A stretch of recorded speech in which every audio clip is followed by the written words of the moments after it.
Welcome back, everybody. Welcome back. How we doing? How we doing? We're doing okay, Doing okay? Another beautiful day to be alive. A little Yes, cloudy I outside. agree. I agree. Yeah, it was a little, It was cloudy. it was A little cloudy. I love gloomy it. I outside. It was love cloudy cold days, too. man. It's beautiful. It felt good for sure. It does feel We had some good. kind of humidish days in the past few days. So Yeah, it's interesting because usually when it snows in the mountains, it cools down yeah, in the yeah, mountains. yeah. But the valley, it stays warmer. Yeah. That's what people don't understand. If it's snowing in the mountains and they're getting a crap ton of snow, that means here it stays warmer and humid than Okay. otherwise. It's interesting. I agree. Valley's got an interesting, like biome for It's sure. got an interesting biome. Yeah, you get a lot of the weather from the mountains, but then you also get really harsh weather, You've like driven, the desert. you've driven down off of the Grapevine before, right? Like Where is into the the Grapevine? valley. The Grapevine's a 5. So have you ever driven down LA? Yeah.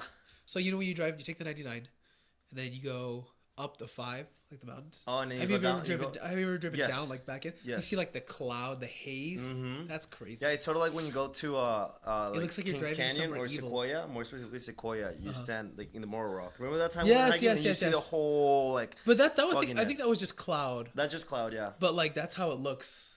Yeah, But just, that's like, why they call straight. the Valley Haze IPA. It's All named right, after all right. the Valley Haze. Mr. Beer aficionado Beer. over here. All right, let's do this. So, what are we going to talk about today? So today, I'm gonna be teaching you guys how How to live forever. No, I'm just kidding. Not forever. No, but seriously, how to live to 100, right? So, did you ever know anybody who lived over 100? I did, yes, I Okay. did. I did. Don't remember who, but I'm sure I Alright, did. alright. So my grandfather actually lived to 101. He died a few years ago. I only met him a few times, but he was an old fool, like for real. And I know the last time I saw him was in like 2016 or 17. He lived in Georgia. Funny guy for sure. He was from Panama. I don't remember how long ago he immigrated here, but anyways, he was an old guy. And what we're going to talk about is we're going to talk about, first and foremost, blue zones, right? So, what are blue zones? So blue zones, by definition, are areas. There's five of them. There's 5 areas in the world where they have an extraordinarily high concentration of centenarians, right? And there's only 5 of them. And these 5 places include Loma Linda, California, right? Which, believe it or not, I grew up like 30 miles away from that place. So I'll pop up a little maps picture that my sister sent me when I asked her. Well, and what was interesting about Loma Linda is that is this tiny spot where people live a really long time, surrounded by areas where people don't. Yeah, where people yeah. actually live on average, if not less. So Loma Linda is like next to Menifee. It's next to Murrieta. Vista, I think, is also there. I'm trying to think which road's directly north. Because you have Loma Linda in the center, and then to the west you have Menifee, and then to the east you have Murrieta. It really is kind of just a speck town. Like you just drive past it on the 215 or the 215. I'm Yeah. looking at Loma Linda, 240 miles away from Fresno. Yeah. Yeah. It's not even loading. Ooh, okay. Loma Linda University. Yeah. So my sister was San born in Loma Bernardino, Linda. you have Highland, and then you have the Redlands to the east. Oh, I don't even know what I was talking about. I thought it was. And then you have Moreno Valley south of Loma Linda. And Oh, then I'm you have thinking of a completely this different place area. called Colton Grand towards the Terrace. west. Yeah. Towards So the Loma coast. Linda is right there, Mhm. right? And then I grew up in Yucaipa, Beaumont, Banning, Beaumont. I grew up right down San here. Jacinto. San Jacinto, yeah. Okay. Interesting. So like right there, my sister was born in the Loma Linda Hospital. The San Jacinto Valley. Oh, you're from a valley too. Yeah, a little bitty one. Damn, you've lived in valleys your whole life. Can't escape it. Can't escape the valley. escape it. Can't escape the valley haze. So yeah, there's Loma Linda is the first one. The second one is the town of Nicoya, Costa Rica, which I'm actually Costa Rican, right? So that's funny enough. So I have like 2. I'm like 2 for 5 right here, right? The next is Sardinia, Italy. Following that, we have Icaria, Greece, which those 2 cities are really close to each other. Then you have finally Okinawa, Japan, right? So all of these cities, and I'll try to bring up the map right here too. It's really funny because they all follow within like the same distance. They're all like on the same band around the globe. Like one's not up here. like the same latitude. similar latitude. They're not all the same, but they're Yeah. similar. And there's a lot of different factors that go into that, which we'll talk about. We'll talk a little bit about Darwinian gastronomy, which is a very interesting topic.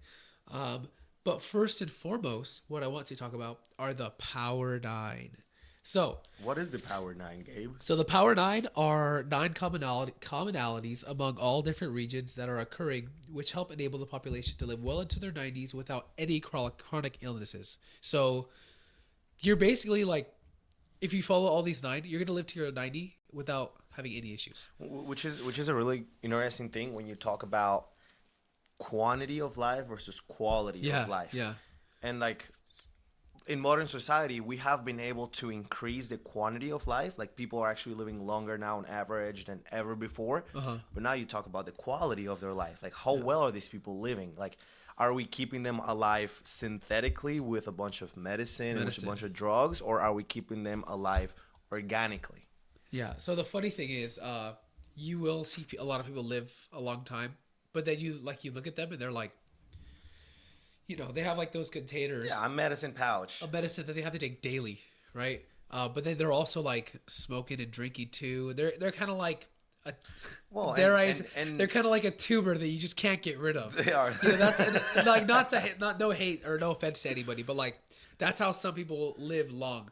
Like they're somehow avoiding death instead of thriving and living. Instead of thriving, yes. Yeah, you're no longer exercising, you're no longer running, you're driving your car around everywhere, and you're still eating like crap. Yeah. It's those habits that you've built within your early age and how they transcend into who you are and the way you behave as you grow up is really interesting. It is. So, the first of the Power Nine is to move naturally. So, what that means is these people live in environments that consistently push them into some sort of movement without giving it too much thought. However, this is not necessarily the gym or lifting weights or even marathon running, but gardening or walkable communities or like other forms of yard work, as well as a lack of mechanical devices to do these things for them. So, like, we talked about it, I think, earlier today. Or no, I talked about my mom. One of the ways, like, my dad or my grandfather, he lived a long time. He owned a barbershop. He never closed. So he'd always walk to the barbershop every day, I think. And that's massive walking. And he did a ton of yard work and stuff like that. So he was always moving. And these are not unnatural movements. These are natural movements where you're just bending over, like gardening. You're just moving simple things where you have like older folks who try to do marathon running and stuff like that. But the second they can't do that anymore, their body like rapid deteriorates and they can't do that stuff anymore. I would want to talk about my tios and my tias. Oh, my uncles and my aunts, because so I'm from Colombia, right? And my uncles and my aunts, from my whole dad's family, they're from the mountains in Colombia, high up in elevation, like you're above 8,500 feet. That's the altitude in which they live, right? And they live in cities, especially Tunja, which is a mountain city in Colombia. And my aunt and all of them, they live in apartments. And the apartments in which they live, they don't have elevators. So they have to climb three flights of stairs to get to the apartment. And if they're trying to go downtown, they're not going to freaking drive there or take an Uber. They walk. They can't, yeah. And you're walking up. And is this routine that has enabled them to still be able to walk? My aunt is 80 years old. Dang. And she's in better shape than a lot of 60-year-olds I know. She's still able to climb stairs. Like last year we went to England and we were walking around London all day long with my 80-year-old aunt and my almost 60-something-year-old or 70-year-old uncle. Whew. I know. That's some crazy stuff. And that's what you talk about, walking and living in an environment that allows you to walk. You don't have to be lifting weights. You don't have to run marathons. As long as you're able to walk and move in any way, shape, or manner, you're going to be okay. Yeah. And like one of the big things is like the way a lot of these cities are built that, oh, fuck. Is it still recording? I don't think so. It's obviously not grabbing video. Damn it. I don't know. Wait. All right. We had a little technical difficulty break, but we're back. We're good. All is well. All is good. So let's rope back what we were talking about, which was I was going to start talking about how urbanism, the way yes. cities are arranged in the U.S. versus South America and many other countries. One of the reasons why it's really hard for Americans, I feel, to have an active lifestyle organically is because they don't have the structure to actually walk around places. Like in most other cities, you want to catch the bus, you want to go somewhere, you want to go X or Y, you're walking. Yeah. If you live in a city like San Francisco, a city with hills, you're walking uphill and downhill and Yes, uphill and yes. downhill. And that place is crazy. In the U.S., dude, you wake up, get in your car, get your coffee at Starbucks, go to Go to class, work, sit go down, to- go to yeah. work, sit down. Sitting down all day, what happens after? You go home, Get sit some on your McDonald's TV, or something. Yeah. get some McDonald's, Order pizza. chug a beer, chug 5 beers. Chug 5 beers. Whoa. I'm kidding. That's not typical, though. But you know, you understand how the Not to environment say we here haven't chugged is- 5 beers, but sorry, go ahead. The environment here is not set up for you to have an organically active lifestyle, man. Yeah. No, funny enough, like you almost have to change up the way you think too, because when my brother lived in LA, one of the things that he would talk about frequently is when people move to LA, they move close to work, not so they can walk to work, so that the drive to work It's is not shorter. as bad, exactly. And like even here in Fresno, like I wake up, I'm very fortunate with where I live. I can walk out of my apartment complex and go to the dog park and walk my little dog. I'll put a picture of my little dog right here. His name's Mac. He's Mac and such a good cheese. guy. He's such Mac a good and guy. cheese. But I walk to the dog park, but that's probably the most like natural walking that I do. Because if I have to go to work is like 8 miles away. I have to get on the freeway to go to work. My other work is also like 11 miles away. I have to get on the freeway to go there. To school, it's like 5 minutes, but it's like a 40-minute walk. I'm gonna say this. I believe the biggest average walk for the average American is your Costco run or is your Walmart run. Yeah. You will never walk organically as much as you do as you're unfortunate. walking around the aisles in Costco and in Walmart, filling up your cart with shit. Like, I'm a sucker for Costco though. I love Yeah. Costco. I can get all my cardio done in one and, day just there. and it's funny because you talk about walking and you tell the average American, oh yeah, we're just gonna walk here. It's just about like a mile, half a mile. It's about like, And they're like, huh? they're like, Yes. what? 20 minutes walking? What? But you're just fine with going to the mall or going to Walmart, parking far away from the entrance, walking to the entrance, and then, And then walking walking in all circles. around, yeah. Dude, you're walking just as much. Exactly. Yeah. So yeah, just like natural cities built better, like promote healthier lifestyles, and that's how all these. And I like, can exactly. all I these can. blue zones are built in that manner, I to can- where walking around is way easier to do. I can bet you, especially Greece and Okinawa and Japan, even Costa Rica. I assure Yeah. you that those cities have an excellent transportation system, Yeah. and that you do not need a car to move around. Yeah, exactly. I know. I think my uncle lived in Okinawa for a little while. He was stationed there for a little while, but it's very nice there for sure. It is. It is. All right, on to our next point, which is purpose. So this, Purpose. let's not dive into this too philosophically. But right? but it intertwines with the topic that we were talking about last week. time. Yes, yeah. yes, Last week. or last episode. So different regions have different ways of saying it. Ikigai in Japanese, or plan de vida in Spanish, which translates to why I wake up in the morning or plan of life. But in English, we call it our purpose. Funny in hindsight with all the talk in last episode. I wrote that as a little note. But knowing your purpose in life can be worth up to 7 years in life expectancy. Interesting, right? Because I mean, it gives you like an idea of what you want to do. It pushes you to be ambitious. You strive to like continue on to greater things, right? Because if you become stagnant Yep. and you get comfortable where you're at, yeah, you get complacent. Well, and in American terms, it keeps you away from that damn couch at home. Like having that purpose keeps you away from sitting on your fucking couch and chugging 5 beers at a time. Yeah, and, yeah, and yeah. like having a burger or yeah. it really that's keeps correct. away from that, right? You're doing something. You're occupied with a certain purpose. You have a reason to be and a reason to exist. I agree, and yeah, like I think everybody needs to know our purpose, for sure. I think it's important, and I think that does help with life expectancy for sure. The next point I have is downshift. So What is downshift? the way I have it defined here is regular practices or routines that shed stress. So all people experience stress everywhere. Even people in these blue zones. Stress can lead to chronic inflammation, which is associated with every major age-related disease. So like, yeah, you think of your old grandparents, your old parents, your old uncles, whatever. that they can't do too much extra stuff, because if they get too stressed, it leads to like, oh, now my back is And bothering me, now my shoulder's bothering me, and that's like, it comes with age, and that's like one thing that you want to avoid. I want to say that now in science, there's been a lot of research about stress, and I'm drawing this from this guy called Robert Sapolsky. He's a behavioral neuroendocrinologist. He's actually a professor at Stanford University, Oh, nice. and he devoted a lot of his life to study stress in an evolutionary perspective. Uh-huh. He wrote a book called Why Zebras Don't Get Ulcers. And this is based on the conception that we humans, when we experience high stress, we literally get ulcers in our bodies. Yeah. Why do zebras not get ulcers? He says that there's two kinds of stress. You have the immediate stress that's caused by your amygdala. Like you're a zebra in the jungle, you're getting hunted by lions. You got that stress on your amygdala, and that tells you fight or flight. You fight or you flight, you escape, you live, you survive, the stress is gone. In humans, it doesn't really work that way with a modern conception of stress. Yeah. We live in environments in which we're carrying the stress over day after day, year after after day year. after day.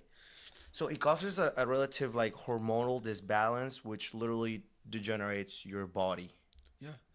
So Really interesting. to pull that back, this whole downshifting concept, these people in these blue zones, they have practices that shed that stress regularly. So those in Japan, they take a few moments daily to show gratitude to their ancestors. You could think of like, no, that was China. You could think of like, a lot of collectivist cultures, like they do similar things. Like West Asian cultures are very much like that, where they think of like ancestors and stuff like that. Icarians take naps. Sardinians, they do happy hour. Happy hour? No, seriously, yeah. So like they actually like happy hour, like that is their way to shed stress. And that actually ties into our next point, which is I'll skip to this one, which is wine at 5. People in all blue zones drink moderately and regularly, except Adventists, because they don't drink. But the crossing of alcohol, how it changes so much culturally. Because as Americans, and you see that working in bars specifically. Yeah, you see a lot people of binge drinking. choose the time where they're gonna drink, and they get absolutely wasted when they do Yeah. so. Right. Whereas you go other countries or places, especially Europe, It's they casual, will drink more often, perhaps than Americans do.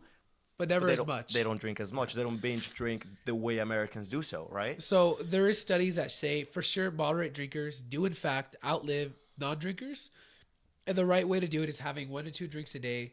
And this is the kicker right here. A day. No, seriously, 1 to 2 drinks a day with good friends or good company, and or with food. But then I wouldn't only focus on like the idea of drinking a couple times a day to better your life expectancy, but it's the idea of the social construct in the institution of drinking. Yeah, Right. yeah. You're surrounding yourself with people that you like. People are gonna make you laugh. People are gonna make you feel better. Yeah. And And you do like you relax a little that's bit. a stress. when you That's a drink stress little bit. relief right there, right? I feel that's why Americans drink. That's why Americans go to party. That's the same reason they do it in Europe and in Asia and a lot of other countries. It's the institution of relaxing and taking it easy and appreciating the time being with the people around you. Yeah. So back to the whole 1 to 2 drinks a day. 1 to 2 drinks a day. It does say, however, you can't stockpile all of your drinks until Sunday and have 14. So that's back to no binge drinking. But I also wanted to mention that it notes that Sardinian Canado wine, which is of a black grape variety with powerful tannins, which tannins are that like bitter, dry feeling you get at the end of wines. They have low acidity and are warm, but they're also unusually high in antioxidants. So it noted that that's what people in Sardinia drink. I'm gonna give you guys a tip. You can easily recognize that food is high on antioxidants because of the color. High antioxidants and the color that it gives, the coloration that it gives food. You think about blueberries, like most kinds of berries that have really dark or really like bright colors, very rich in Yeah. antioxidants. Yeah, like tomatoes. Tomatoes have antioxidants, but not as much as like berries do. Oh, okay. Is that blue coloration? Or for example, there is, I think it's radish that has that red, Oh, really yeah, red yeah, color, yeah. very high in antioxidants. Yeah. That's pulling from what my mom has taught me about nutrition. This She's an guy's expert on nutrition. If there's something that I've learned about her is, or I haven't learned about her because I don't really. just one thing that Yeah, he's learned about her but all of if his life. there's one thing that I can really appreciate from her was teaching me about nutrition because man, she knows. You can Yeah. tell her garbanzos. She's gonna tell you what's in a freaking garbanzo. Ooh. You can tell her like I don't know cashews. She's like, oh yeah, cashews are good for this, this and that, and have this and that. Those are you just named two of my Oh, favorite I love foods right cashews. there. Yeah, they're so Cashews good. and garbanzos. Okay, on to our next point. The 80% rule, or hara hachi bu. It's essentially an old Confucian mantra that reminds Okinawans to stop when their stomachs are 80% full. So that crucial 20% gap is the difference between losing weight and gaining weight, but also between no longer feeling hungry and being full. And do you ever feel this is how something has happened to me, right? When you eat really meaty and like highly like fatty foods, right, for lunch, and you have a really exactly, your body goes into rest and digest. So Yeah. that happens to me. That's cool, and that's why now for lunch I have a really small sandwich because if I eat before one of my classes, You get I'm gonna be tired. falling asleep in that class. Well, what happens is your body pulls all the blood, the into blood your and all the digestive energy stream into your digestive to system. process the food, which makes you colder, which makes you sleepier. And it also takes the energy Yeah, away it takes from your away- yeah, brain 'cause and your brain uses a lot focus of and all energy. these things. And what is it, like 10% of the calories that you consume a day goes to your brain? Goes to your brain. Yeah, Yeah, which is yeah. crazy if Your you brain, think your about brain it. is one of the smallest organs in your system, or in your body that takes up the most energy. Yeah. Away from your body. Really the interesting. ratio, yeah. The ratio.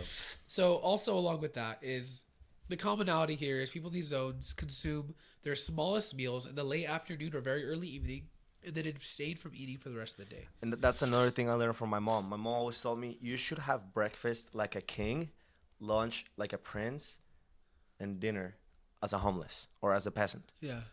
Oh, That's really? it. Yeah, She taught you that? yeah. You should Oh, have wow. a big breakfast every morning. You know, eat all your carbs, eat all of the protein, the eggs. Have a hearty portion of because that's what's really gonna hold your body throughout the day. Then you should have a smaller lunch, and ideally Like a you should eat refuel or you should eat something. very little for dinner. Why? Again, when you talk about energy distribution within your body, if you have a massive meal like most Americans do, and in Europe they do the same thing. They Yeah. just like indulge themselves for dinner. Your body is not gonna sleep as well Yeah. as if it's not digesting anything. true, yeah. Again, you talk about all the energy that goes to your stomach. Your body's putting so much energy in digesting the food that's not letting itself rest. Yeah, we've had talks where we go get tacos at the end of the night, and then like we go to sleep and we don't sleep well because all that food that's in us and it's super greasy and all that, and we don't sleep very well. Exactly. And Even then though we next sleep for like morning- 8 hours, it and doesn't then matter. The problem there is it creates a really bad cycle because next morning you wake up and you're You like, feel man, like I'm so crap." full from the Yeah. night before, so I'm not gonna have anything to eat. And then you get to lunch, you have a massive lunch, or if you don't have a massive lunch, then you go again and have a massive dinner. Yeah, the cycle continues. Yes, the best way to like keep your health is that you should wake up in the morning and be hungry and ready to eat from not having eaten a lot last night. So, all right, back to our next point, which is still a food point. You're gonna love this one, right? Yeah, he's already getting excited. So the rule is called plant slant. Yep. Beads, Your beads. plants, man. Don't eat But meat more, all the more time. specifically, beads because they are higher in protein than like any other plants. Yeah, I mean, beans are essentially seeds, and like most seeds are high in protein. I mean, I think about eggs the same way I think about beans, especially the yolk, the yellow part. That's where you find all the protein. Over easy eggs. It's synthesizing protein into an embryo. That's what from the animal kingdom. That's what chicken is, or like eggs. Sorry. Yeah. It's very similar with beans, but beans don't have a lot of the same drawbacks as those animal protein. Yeah. And there's also like if you eat a lot of eggs, there's cholesterol in that. Tons that you can raise your cholesterol. And when you high. talk about meat, you're talking about like your arteries and like heart Yes. disease and all of these things that happens with Inflammation, meat. if you eat a lot of red meat, too, in your highly, joints. yes. So most of the people in these blue zones consume a lot of beans, and they're considered the cornerstone of their diets. Whether it's black beans, fava, lentil, or soybeans, they're usually eaten in around 3 to 4 ounce servings, very often. But additionally, I want to note that specifically like pork, like meat, specifically pork, is consumed on average about 5 times a month for these people. Yep. I mean, So that ties into what we were just talking about. I will talk about again. I grew up as an Adventist. That's why I have a relatively good knowledge of nutrition from both being an Adventist and also my mom, right? And they just don't eat pork. Straight up, as an Adventist, you do not eat pork. Actually, as an Adventist, you don't eat most animals that are considered What was the edible rule, by us the humans. hooves? So you have two different rules. And actually, this comes from the Bible. You read the third book in the Bible, written by Moses, the book of Leviticus. In that book, they talk about all the animals that are quote unquote pure, quote unquote impure to eat. Okay. Both mammals as well as birds as well as fish. So for mammals, you have to have split hoofs like cows. Their hoofs sit like this. Like those horses. Those new tabby shoes. Yeah, exactly. Horses and a lot of other mammals that don't have split hoofs, that have hoofs like this, Oh, okay. you shouldn't eat. The other thing Pigs don't is have- their snouts. Yeah. But But the with pigs, you have a snouts, different yes, snout. yes. You don't have a rounded snout. You have like a circular snout with flat. two holes. Yeah. No, that's a no-no. Oh, okay. And I mean, I will say pig fat at this point is the last thing you should be eating, man.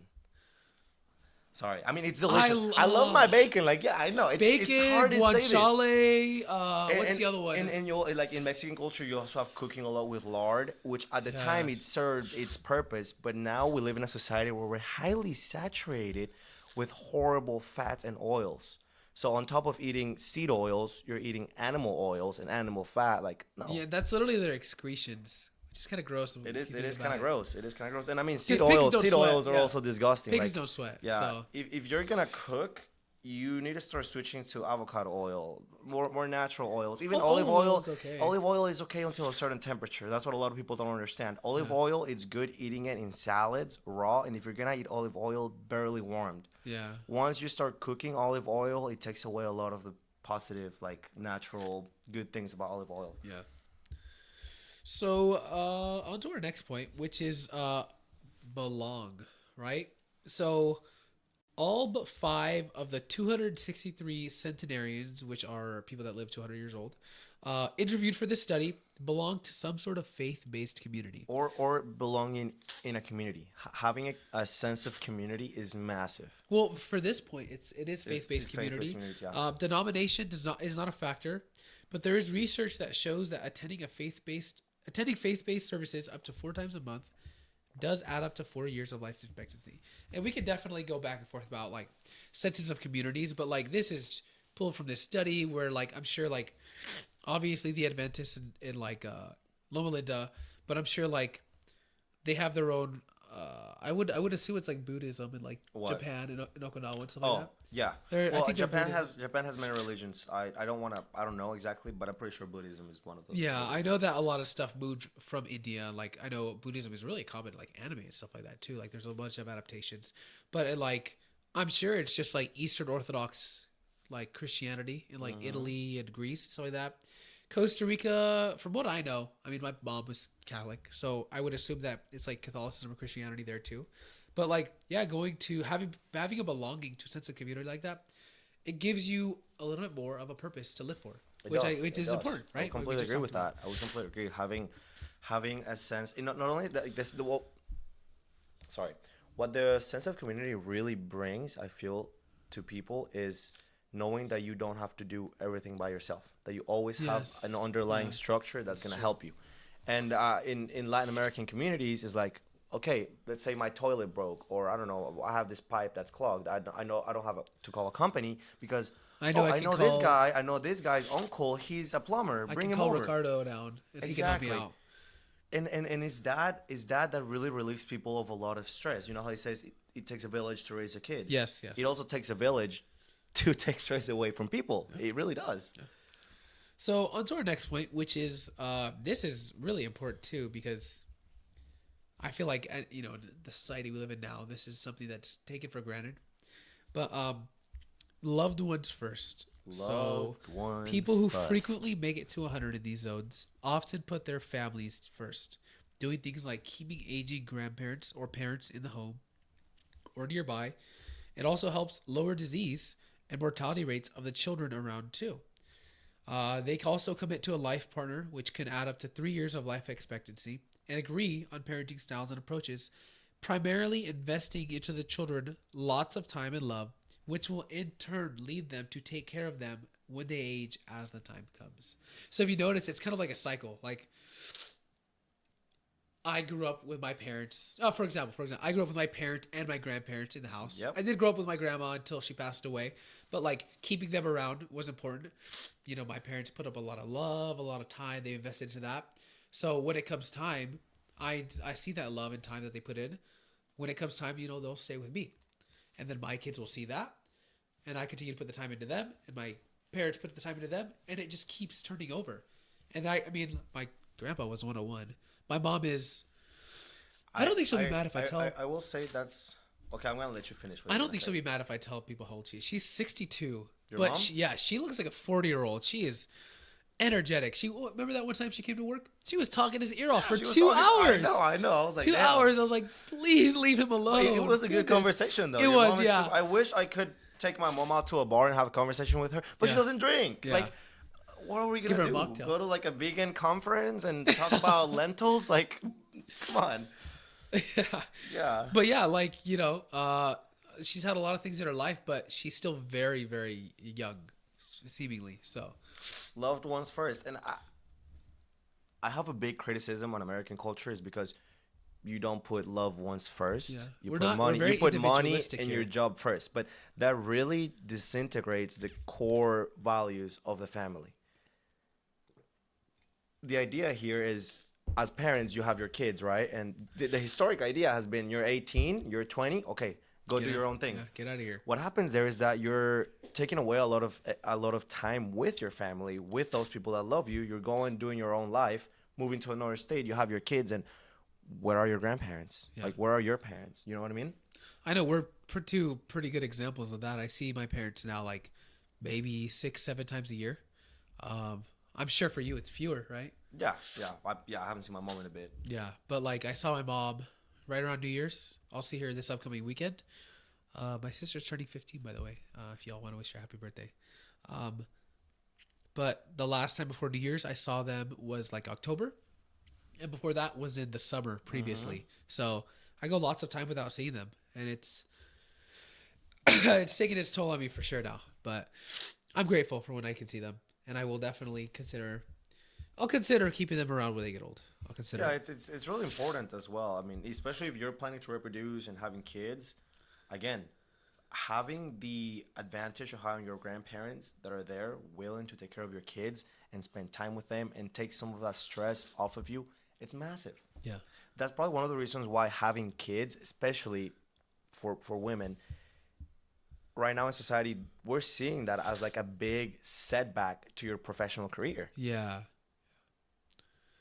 That's It's also a messed little bit of up. like it's also a little bit to do with the economy and like the way the workforce is right now. Like you can't take the same time off and all Yeah, that. but it's interesting because, again, this is like pulling from studies, and like for man having kids, it doesn't really seem to be like a big drawback. From well, your, there's no cost. That's why. there's For a yeah man, exactly There's no cost. There's exactly. way But more but, cost but for as a women. woman, yeah, like being pregnant, like companies know that you're pregnant, they're not gonna hire you because they say you're gonna have a kid, and we're gonna have to pay you to go on maternity Well, leave. they can't Like, explicitly say that because that is pregnancy yeah, discrimination. that is pregnancy discrimination. But yeah, They're not gonna say that, of course, but it happens. And They'll now say there's something there's a else. lot of laws against that whole thing. You don't have to disclose the and fact that you're on pregnant. average, getting pregnant and bearing a child, I saw it somewhere in my class. It ages you 2 It years ages as a you. woman. Yeah. It's tough. It's tough. So our last Loved point ones first. Next. is right tribe. So all of these blue zone people either made the active decision in joining or were born into social circles that promoted healthy behaviors. So this is kind of tying it all together, right? Mm-hmm. Okinawans created,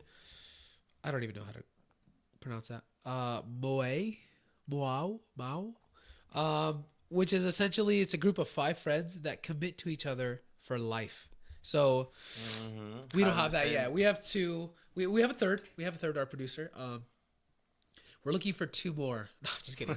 Accepting applications. Yeah, accepting class for 2 Accepting- lifelong friends. Accepting friendship application, guys. But like, if you think of the movie Grown Ups, like with Adam Sandler and Kevin James and I think Chris Rock, the 2 other weird guys. There's 5 of them, and they're friends since they were kids. And then the movies are like in their 40s, and they're still friends. They're still And they friends, even yeah. moved all back to the same city. They live together and stuff. And not that they're gonna live forever, but Well, that is a good example And of 5 friends. it's interesting because as an adult, you reach a point whether either you have friends in your group of friends or you really don't. Or, if you don't have that group of friends, then you have a family. So like having friends becomes like secondary, right? Yeah. Now, another thing that's interesting is that I feel that now in society, the hardest time to actually make friends is right now in our 20s. Yeah. Because if you're not part of any denominations or Or groups if or you're not, workplaces, you exactly. don't have friends outside of them. And everyone is, I feel, doing something at this age. Either Yeah. you're working into, I don't know, getting a business and making a lot of money through your Working business, in or you're going through school, school or you're going or through grad school. Like, there's so many different things that people are doing at this time that we really don't have the time and the routine in order to yeah, actually devote time to making friends. exactly. And so there's a lot of research that shows that smoking, obesity, loneliness, and even happiness are all contagious behaviors. So essentially, it's really important to be around like-minded, healthy, and social people because they promote, they promote having wine at 5. They promote moving naturally. They promote, whether it's these faith-based denominations or like other social circles or whatever. They also can promote putting your loved ones first. And at the end of the day, that's what's really important because you want to be around like-minded people who push you to be better and to live longer and to be healthier. You do. You do, man. You become like the 5 people closest to you, Yeah. and you also become what you eat. Yes. That's Which is that's the biggest thing. You become you what are you what you eat, yeah. and like sometimes, if for example, if you're diabetic and it's not the genetic kind, like if you've sort of done this to yourself by eating a Oh, lot yeah. of sugar and causing that imbalance, do I feel sorry for you? I don't. I'm sorry. Yeah. It is rough for sure. That You it's you kind of are like what a you eat. yeah, that is kind of tricky to like talk about for sure It because is. like there are active choices you can make, but like the society that we live in too, it Yeah, you makes talk about food deserts. Yeah, this doesn't apply to everyone, yeah.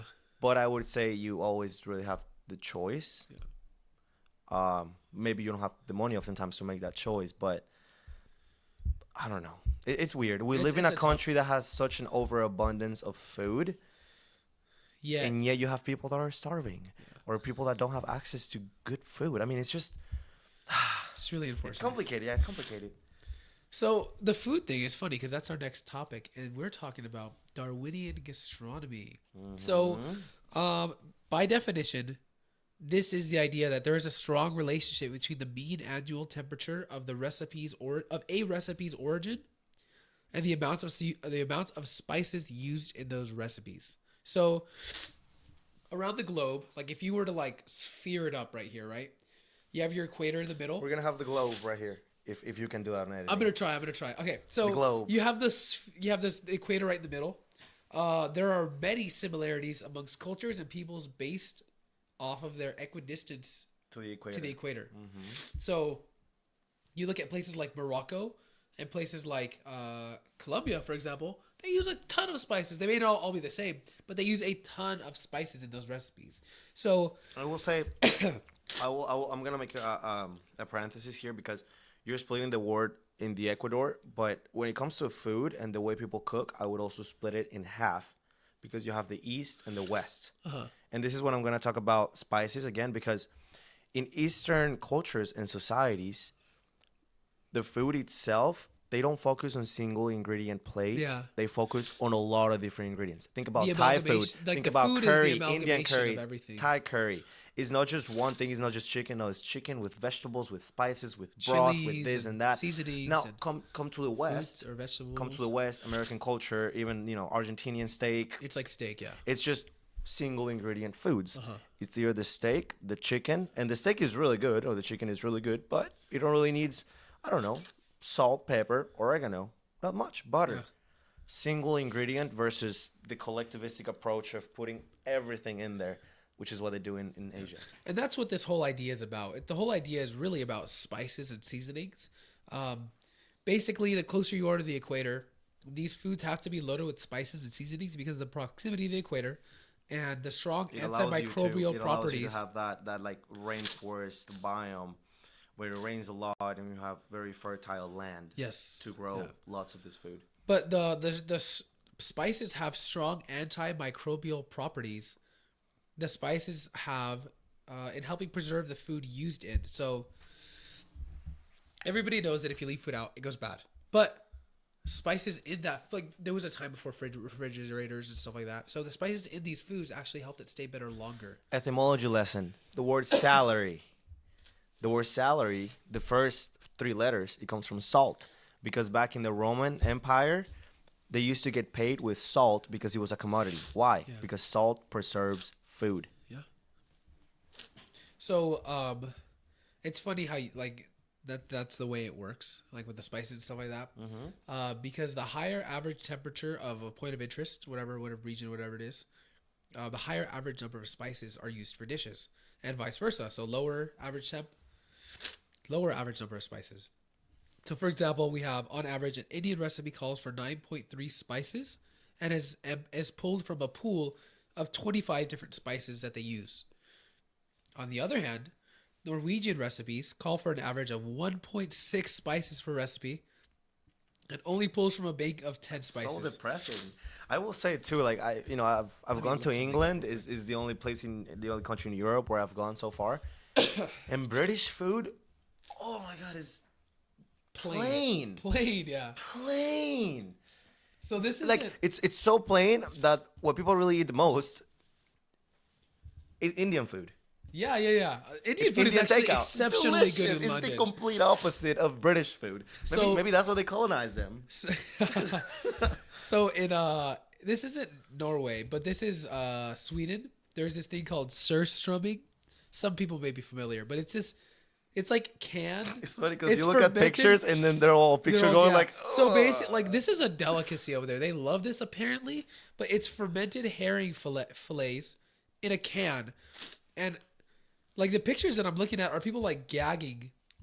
You know, I want to talk about the Vikings too, because. But they love that crap. I don't understand. They do, because you can't grow anything else, dude. Literally. You can't. I don't understand. There's no land fertile to grow anything else. You're eating you're eating this fermented, disgusting fish. I have a theory that's why the Vikings got so good at navigating the sea, because they were really looking for food, for a place to escape, for better land to grow food and to survive.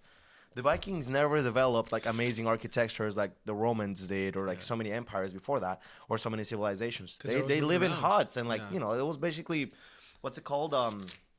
When you camp and you get all of the materials in your land to camp, bushcraft. Oh, okay. Bushcraft camping. That was the Vikings. Yeah, and I mean it's funny too because like those people, they would eat just whatever. Like they would just cook up the meat. And that's it. I mean, no spices, nothing. But you salt. go to like India, like their foods are. I don't know why we keep focusing on India, but man, they're a great example. They're a great example. Their foods example. are just packed with spices.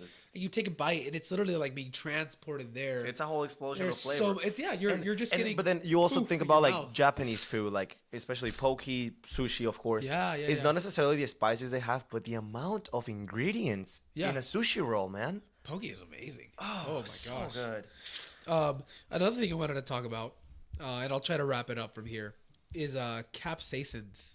So capsaicins are present in all things that are spicy in some amounts.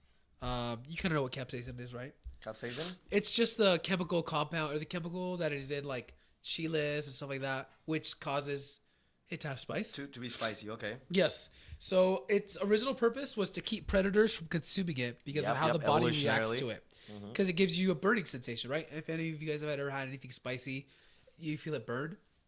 Those are capsaicins. Little did they know that we humans have this little kink for the spicy food. You got like some spice freaks and stuff like that. We do. So birds can't taste spice. So like one thing that I've one of my friends' uncles or friends' grandparents done, that you give like your chickens red pepper flakes, and it gives the yolks a orangier tint, makes them taste better. But the birds were supposed to eat the spices and the seeds and all that, so they could pass it somewhere else later on, so the spices or whatever chili was could continue to like live and be somewhere else and germinate elsewhere.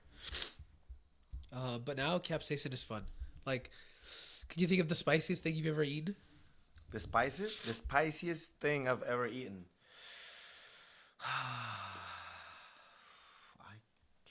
I can think about the last spiciest thing I ate was this. I think it was like a serrano pepper sandwich at a restaurant in Clovis, and he was telling me like, "Oh yeah, it's really spicy." And I'm like, yeah, it was a white guy. So I'm like, yeah, bring it on. What? Yeah.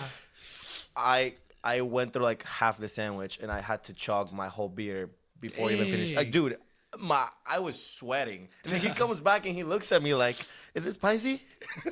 Like, is it spicy That's enough?" funny. And I'm there like sweating.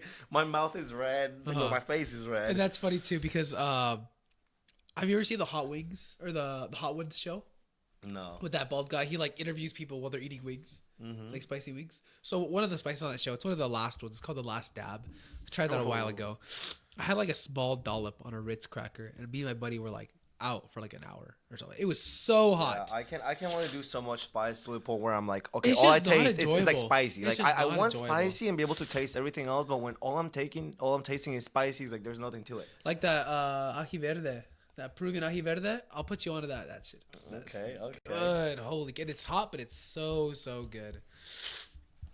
Also, I also wanna talk about just briefly about the 8 natural remedies in the Adventist religion. Okay. It's a really important teaching that I grew up with, and these are as it follows: water, rest, exercise, sunlight, fresh air, nutrition, temperance, and last but not least, trust in God, or in this case, trust or having faith in something. That's funny. Those are the 8 natural remedies of the Adventist religion, and they highly focus on that. Like, you're sick, don't reach for the ibuprofen, or don't reach for, like, the cough syrup or whatever. Rest, Water, rest, exercise, sunlight. nutrition. That's the biggest thing people don't understand. Is like, I'm sick, maybe I shouldn't go to work today. Maybe I should actually call in sick so I can rest. And instead of taking all the crap medicine I'm gonna take, maybe I should start eating better. Maybe I should take some vitamin C. Maybe I should, I don't know, make myself a lemonade. I have this one friend. He's pretty big into the gym, and he takes a ton of supplements. And I'm like, why do you take all the supplements for? He's like, what he boiled it down to is he doesn't get enough good food in him that he has to eat all the supplements, so he still functions. And I'm like, dude, I take maybe 2 supplements. And I eat all this. I take supplements when very often. I take supplements when I'm gonna drink or rave because I'm Yeah. like, okay, my 'Cause body's you will be actually gonna deficient, yeah. need this Yeah. while I'm So, doing it. But the thing is, if you eat well-rounded meals, you don't need the supplements. You get everything from those meals. But people just Well, another thing I will talk about is that the average person is highly nutritiously illiterate. that is true. That is true. Nutritional literacy is something they don't teach you in school. It's something that you either have to have your parents teach you, and if they don't teach it to you, you gotta have to learn it yourself. Yeah.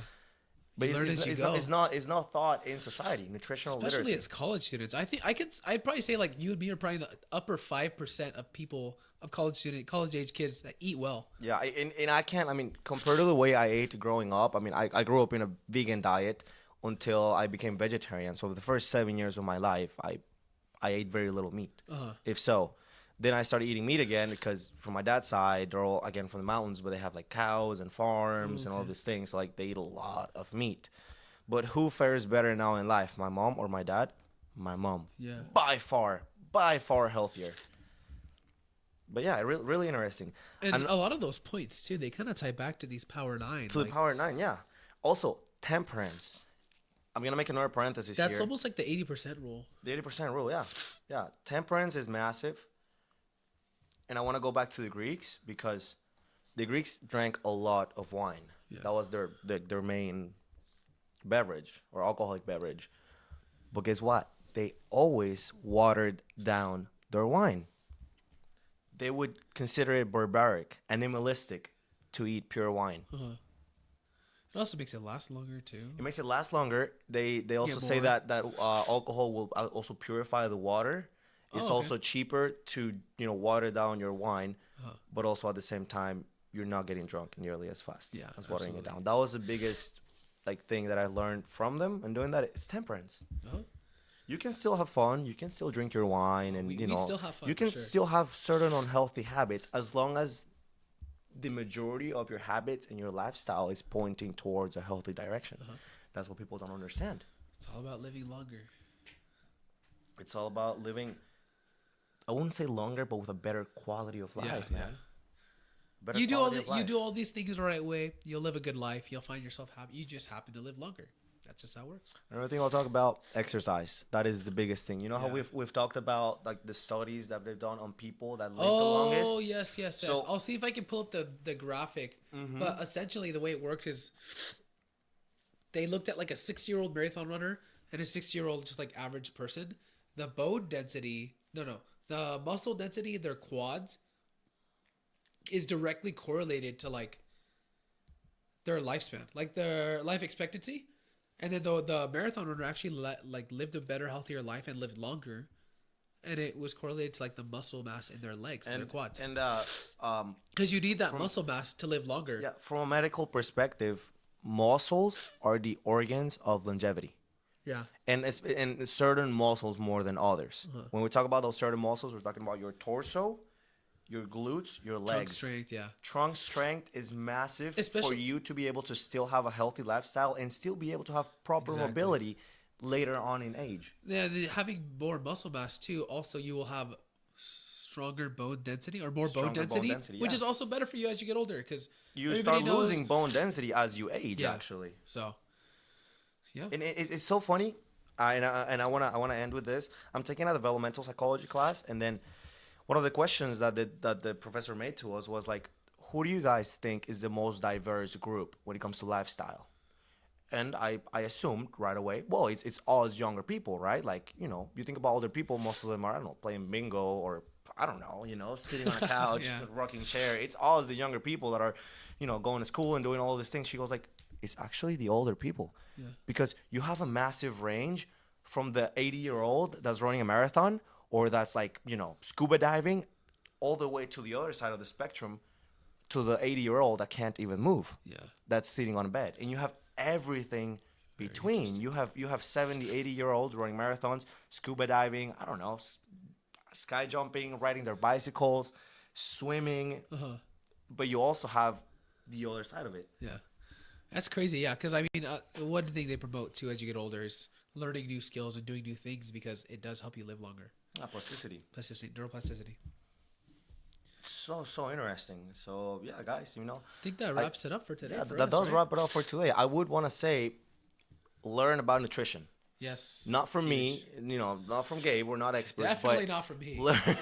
Learn about nutrition and learn about vegetarian diets and why they're so good. I'm not telling you to become vegetarian, but I'm telling you to implement more vegetables into your diet. Yeah. It's fine to eat meat, but you also need the vegetables. Yeah. So with that, do you have any thing that you want to put people on to?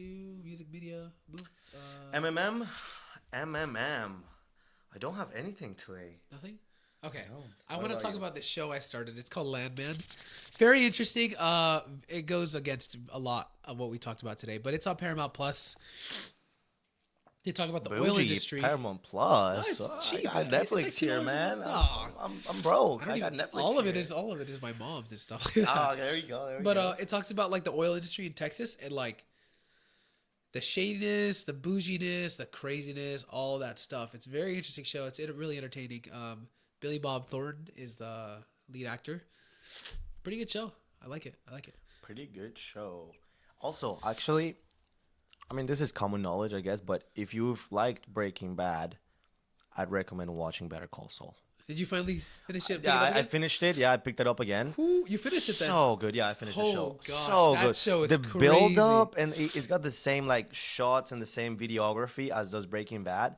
But the build ups, the slower build up that it has is great. Man. The character development and everything else. So you saw what happens to I did. Howard? No. We need to beep that. But yes, okay. I did. Dude, I was like, oh, out of nowhere too. Just boom. Literally, boom. Watch it, guys. Yeah. Watch it. Better Call Saul. Well, that concludes everything with us today. We appreciate you guys tuning in. Thank you for tuning in. As you might have seen, we've upgraded our video device. Yes, now yes. We're I don't know if you guys can we're tell. Recording in 2024, not in 1990 anymore. Yeah. It's a win. On to better things. Yes. Alrighty. Have a good rest of your day, guys. Peace.